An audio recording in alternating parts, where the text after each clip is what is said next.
আচ্ছা, আমরা এখন আরসিসি আরেকটা টপিক দেখব। নর্মাল ফুটিং আসে না পরীক্ষায় সেরকম। তো নর্মাল ফুটিং এর বিষয়টা এখন আমরা দেখব না, এখন ডিরেক্টলি কম্বাইন্ড ফুটিং এ চলে যাব।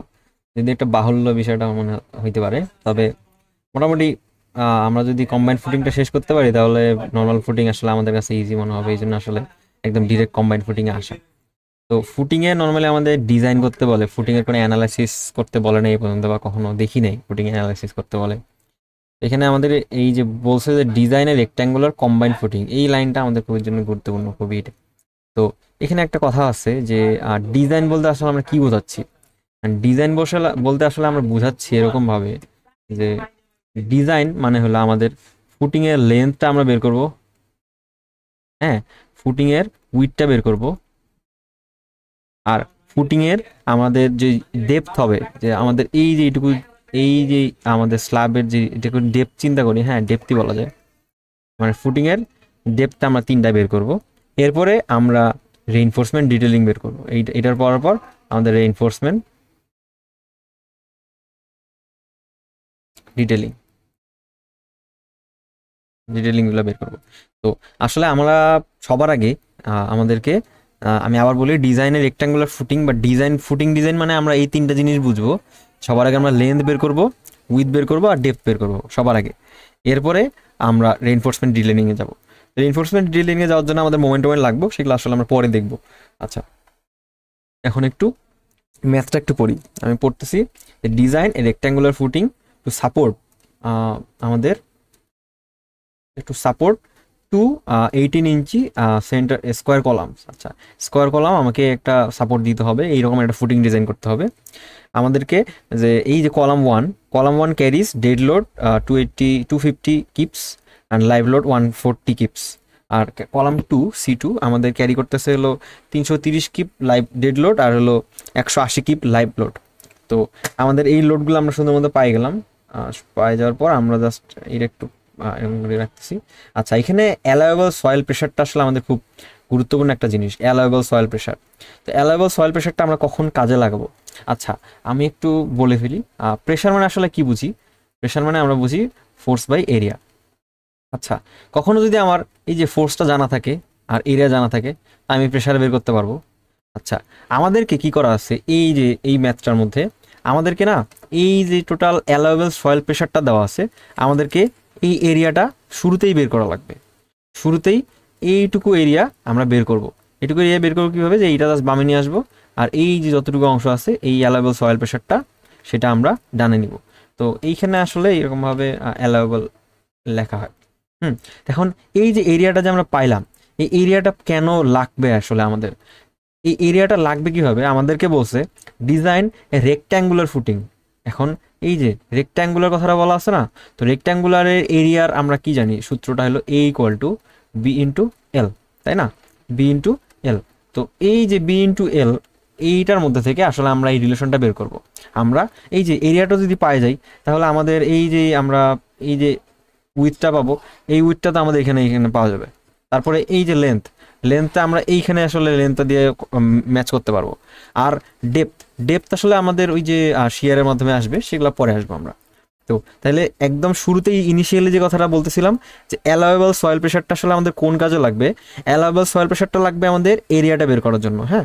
তো শুরুতে আসলে আমরা ওই যে নর্মালি আমরা শিয়ার ফোর্স বা নর্মালি যেই আরসিসি ম্যাথগুলোতে live load dead load calculate করি, আমরা সবার আগে এই যে ফোর্সগুলো বের করি। তো শুরুতে আমরা এই ফোর্সটা বের করবো। তাহলে আমি স্টেপের মধ্যে লিখে ফেলি, 1 নম্বর স্টেপে আমি শুরুতে ফোর্স বের করব, হ্যাঁ। তো ফোর্স বের করব, ফোর্স বের করে আমরা দুই নম্বর স্টেপে এই ফোর্সটাকে আমরা অ্যালাওয়েবল সয়েল প্রেশার দিয়ে ভাগ দিব আর কি। পি অ্যালাওয়েবল, এটা পি অ্যালাওয়েবল বলে না, মানে এমনি নর্মালি অ্যালাওয়েবল বলে, অ্যালাওয়েবল সয়েল প্রেশার এভাবে বলে আর কি। আমি একটু পি অ্যালাওয়েবল বললাম এখানে। এরপরে এতে করে কি হলো, আমার এরিয়াটা পাইলাম। এরপরে আমরা আমরা দেখবো যে ফুটিংয়ের সেন্টার অফ গ্র্যাভিটি কোথায় আছে না আছে, সেগুলা আমরা যখন করবো তখন আসি। আচ্ছা, এখন একটু ম্যাথে চলে যাই আমরা। অ্যালাওয়েবল সয়েল প্রেশার পর্যন্ত পড়া শেষ আমাদের। আচ্ছা, এরপরে বলছে যে material strength is 3 KSI and আমার যেই স্টিলের ইল্ড স্ট্রেন্থ সেটা হলো 60 কেএসআই। আমাদেরকে কিন্তু এখানে ডাব্লিউএসডি ইউএসডি মেথড কোনো কিছু বলা নাই যে ওয়ার্কিং অথবা আলটিমেট, এই কথাগুলো কোনো বলা নেই। তো কোনো কিছু বলা না থাকলে আমরা আসলে ডাব্লিউএসডি করে দিতে পারবো, কোনো সমস্যা নাই। কিন্তু ওয়ার্কিং কথাটা বলা থাকলে কিন্তু আবার আমাকে ডাব্লিউএসডি করতে হইতো। আর যদি আমাকে ইয়ে বলতো, যদি আলটিমেট বলতো যে আলটিমেট লোড বিয়ারিং ক্যাপাসিটি, তখন আবার আমাকে ইউএসডি মেথডে করা লাগতো। তো যাই হোক, আমি একটু ডায়াগ্রামটা দেখি। আমাদের ডায়াগ্রামটা হলো এই যে এটা একটা আমার ফুটিং, এই যে পুরাটা একটা ফুটিং, এই পুরাটা একটা ফুটিং। এই ফুটিংয়ের মধ্যে আমাদের এই যে এই 3 ফুট, এই 3 ফুট পরে আমাদের একটা কলাম আছে, কলামের সেন্টার লাইন আছে। হ্যাঁ, 3 ফুট পরে আমাদের কলামের সেন্টার লাইন আছে। এই কলামের সেন্টার লাইনটা আমাদের পাইলাম এখানে।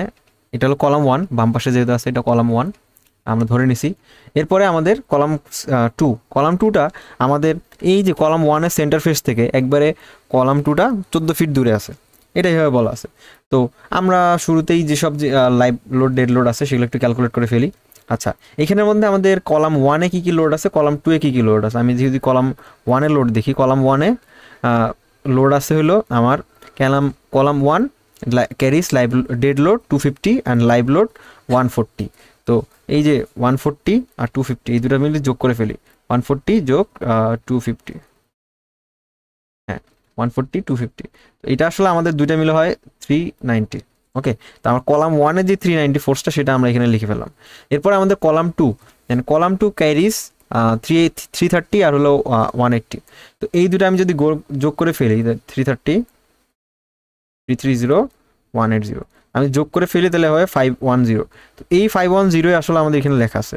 তারপরে আমাদের টোটাল যে ফোর্সটা সেটা বলা আছে। হ্যাঁ, তো টোটাল যে ফোর্সটা সেটা আমাদের এখানের মধ্যে বলা আছে। আমি যে শুরু 1 নম্বর স্টেপে যেরকমভাবে বলছিলাম, 1 নম্বর স্টেপে বলছিলাম এই যে টোটাল ফোর্সটা আমাদের বের করা লাগবে। আচ্ছা, এরপরে আরেকটা জিনিস, যে এটা তো আমাদের বাইরে থেকে যেই লাইভ লোড ডেড লোডটা দেওয়া আছে সেইটার লোডটা। এরপরে আমাদের মানে আমাদের সয়েলের মধ্যে লাইভ লোড আর ডেড লোডটা যেটা আছে সেইটা। এখন এই ফুটিংয়ের তো একটা সেলফ ওয়েট আছে, রাইট? তো এই ফুটিংয়ের সেলফ ওয়েটটা বের করার জন্য আমাদের একটা এম্পিরিক্যাল ফর্মুলা আছে। মানে বিজ্ঞানীরা বা রিসার্চাররা রিসার্চ করে দেখছে যে আমাদের এই যে লাইভ লোড বা ডেড লোড যত আছে সেইটা আসলে আমাদের ফুটিংয়ের, আমি এই দুটো লোডকে যোগ করে, হ্যাঁ, এই 380 আর 150 এই দুটো লোড যোগ করে আমার হয়েছে হলো 900। এই 900 কিপস। অ্যান্ড এই 900 কিপসটা আসলে আমি যদি 900 কিপের 15% নেই, মানে 15% নেই, তাহলে সেইটা হয় হলো আমার ফুটিংয়ের সেলফ ওয়েটের সমান। মানে এটা এম্পিরিক্যাল ফর্মুলা, এটার মধ্যে আসলে ডেরিভেশনে যাচ্ছি না, প্লাস মাইনাস হবে আর কি। আমরা এখন দেখবো আসলে মোটামুটি মিলে যায়, প্লাস মাইনাস হয় কিছুটা, মোটামুটি মিলে যায়। তো আমরা কাজ করতে পারি। তাহলে আমাদের টোটাল লোড কত? টোটাল লোড হলো আমাদের 900।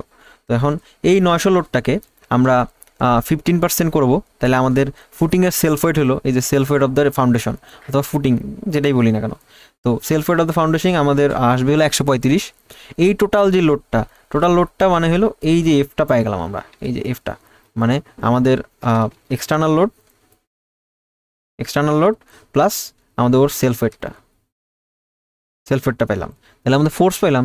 এরপর আমাদের অ্যালাওয়েবল সয়েল প্রেশারটা দেওয়া আছে, এই যে অ্যালাওয়েবল সয়েল প্রেশার,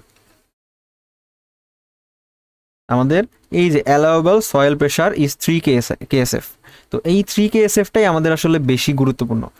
3 KSFটা কীভাবে গুরুত্বপূর্ণ, এবার আমরা আমাদের এই যে ফোর্সটা ছিল 1035, এই 1035 ফোর্সটাই আমাদের অ্যালাওয়েবল সয়েল প্রেশার দিয়ে ভাগ দিব। এই যে কিউ অ্যালাওয়েবল, টোটাল যে ফোর্সটা ছিল ওটাকে আমরা কিউ অ্যালাওয়েবল দিয়ে ভাগ দিছি, তাইলে আমাদের এরিয়াটা পাইছি। এই যে এরিয়াটা পাইছি, আমি তো এটাই দেখাইছি শুরুতেই, এই যে এরিয়াটা পাইছি আমরা। এই এরিয়াটা দিয়ে আমরা আসলে আমাদের এখন ফুটিংয়ের লেন্থটা ক্যালকুলেট করব। আমরা বলছিলাম ফুটিংয়ের এই যে এরিয়া দিয়ে আমরা কি পাবো, এই লেন্থে পাবো, এই যে এরিয়া থেকে আমরা লেন্থে যাব। আচ্ছা, লেন্থটা কতটুকু মেজার করব না করব সেটা আসলে আমি বলতেছি। এখন কতটুকু মেজার করবো না করবো সেটা আসলে আমরা বলতেছি। আচ্ছা, এই যে আমি ফুটিংয়ের আমরা ওই যে আমরা যেই ক্যান্টিলিভার মেথড পড়ছিলাম, তো ক্যান্টিলিভার মেথডে আসলে ফোর্সের একটা সেন্টার অফ গ্র্যাভিটি থাকে, রাইট? তো আমরা ফুটিংটা এমনভাবে ডিজাইন করবো যেন ফুটিংয়ের যে লোডগুলো আছে সেটা আমাদের সেন্টার অফ গ্র্যাভিটি বা একদম মিডল পয়েন্টে যেন থাকে, সেটা সেন্ট্রয়েডের মধ্যেই যেন আমার ফুটিংয়ের যেই সবগুলো লোড আছে সেই সবগুলো লোড থাকে। আচ্ছা, আমরা ফুটিংয়ে কোনো ইসেন্ট্রিসিটি চাই না। ইসেন্ট্রিসিটি চাইলে তখন আসলে ওখানে মোমেন্ট জেনারেট হবে, মোমেন্ট জেনারেট হলে আমাদের ডিফারেন্সিয়াল সেটেলমেন্ট হবে। তো আসলে ওইসব বিষয় আমাদের মানে ফুটিংয়ের জন্য খুবই বাজে একটা জিনিস হবে। তো আমরা চাচ্ছি যেন আমাদের যে ফুটিংয়ের সেন্টার সেখানেই যেন আমাদের যেই লোডের সেন্ট্রয়েডটা কাজ করে, মানে ফুটিংয়ের যেটা সেন্ট্রয়েড সেটা যেন লোডের সেন্টার অফ গ্র্যাভিটি থাকে। তো আমরা এই যে আমাদের সেন্টার অফ গ্র্যাভিটি আমরা চিন্তা করি এইখান থেকে, এই যে আমাদের এই C1-এর মিডল পয়েন্ট থেকে আমরা সেন্টার অফ গ্র্যাভিটিটা হিসাব করা শুরু করি। হ্যাঁ, তো C1-এর মিডল অফ পয়েন্ট থেকে আমি চিন্তা করলাম যে এইখানে কোনো একটা জায়গায় আমার সেন্টার অফ গ্র্যাভিটি আছে। এইখানে আমি একটু কলমটা চেঞ্জ করে নিই। এই যে আমি চিন্তা করলাম যে আমার এরকম এইখানে কোনো একটা জায়গার মধ্যে আমার সেন্টার অফ গ্র্যাভিটিটা আছে। তো সেন্টার অফ গ্র্যাভিটিটা যদি এখানে থাকে, তাহলে আমার যে লোডগুলো আছে আমি যদি এর সাপেক্ষে মোমেন্টটা বের করি, তাহলে আমি সিজি বলতে পারি। সিজি ইকুয়াল টু আমাদের centre of gravity equal to এই যে এই লোডটা কত, এই লোডটা হলো 390, তাই না? তো 390 ইন্টু 0, কারণ এই যে এই পয়েন্টে লোডই 390, আমাদের ইন্টু 390 ইন্টু 0 প্লাস এখানে কত 510 লোড, 510 গুণন আমাদের এই টোটাল যে ডিস্টেন্স কত 14, তো এই যে 14 ডিভাইডেড বাই আমাদের টোটাল লোড কত 390 আর 510, তাহলে আমাদের এইটা দিয়ে আসলে আমরা সেন্টার অফ গ্র্যাভিটিটা পাইলাম। কোন পয়েন্ট থেকে সেন্টার অফ গ্র্যাভিটিটা পাইলাম আমরা কিন্তু এই যে C1-এর সাপেক্ষে, তাই না? আমরা কলামের সেন্টার থেকে ডান পাশে কত ডিগ্রি ডিস্টেন্স দূরে ক্যালকুলেট করা আছে আমি একটু দেখে নিই। এটা হলো 7.93 ফিট দূরে। আচ্ছা, আমি পাইলাম হলো এখানে এই যে এইখান থেকে 7.93 ফিট দূরে আমার সেন্টার অফ গ্র্যাভিটিটা পেলাম। আচ্ছা, এখন কলামে অলরেডি আমাদের এখানে একটা 3 ইঞ্চির আমাদের 3 ইঞ্চি বলতেছি 3 ফিটের একটা বাম পাশে স্ট্রিপ আছে, সেই স্ট্রিপটা আমাদের যোগ করতে হবে না? তো আমরা এই যে এমনভাবে করবো যেন এই 3 ফিটটা যোগ করে দিব, তাহলে আমাদের টোটাল যেই ফুটিংয়ের অর্ধেকটা আমরা পাইলাম। মানে আমরা একটু আগে বললাম না যে আমাদের ফুটিংয়ের সিজিতে বা মানে সেন্ট্রয়েডে যেন আমাদের এই যে লোডের সেন্টার অফ গ্র্যাভিটিটা থাকে। তো এটাই আসলে আমরা বের করলাম যে সেন্টার অফ গ্র্যাভিটিটা C1 থেকে 7.93 ফিট দূরে, আর এই যে আমাদের একদম লেফট মোস্ট পয়েন্ট থেকে আমাদের 10.93 ফিট দূরে। এটা আসলে আমরা লিখছি এই যে 10.93 ফিট দূরে, এখানে আসলে আমাদের এটা লেখা আছে 10.93 ফিট দূরে।